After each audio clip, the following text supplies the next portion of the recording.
এখন আমি বর্তমানে আমার বাসার ছাদে অবস্থান করছি, আর আমি আপনাদেরকে একটু ওয়েদারটা দেখাবো। এখন দেখতে পাচ্ছেন আসলে এটা হচ্ছে রাজশাহীর বর্তমান ওয়েদার। এখন আকাশে এরকম একটা মেঘ লেগে আছে, এটা একদম এডিট করা না, একদম র ফুটেজে দেখাচ্ছি।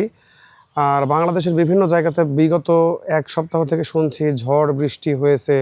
রাজশাহীতে কিন্তু 3 দিন আগে একবারই হয়েছে, তারপরে কিন্তু আর হয়নি। তো দেখা যাক আজকে কি অবস্থা হয়।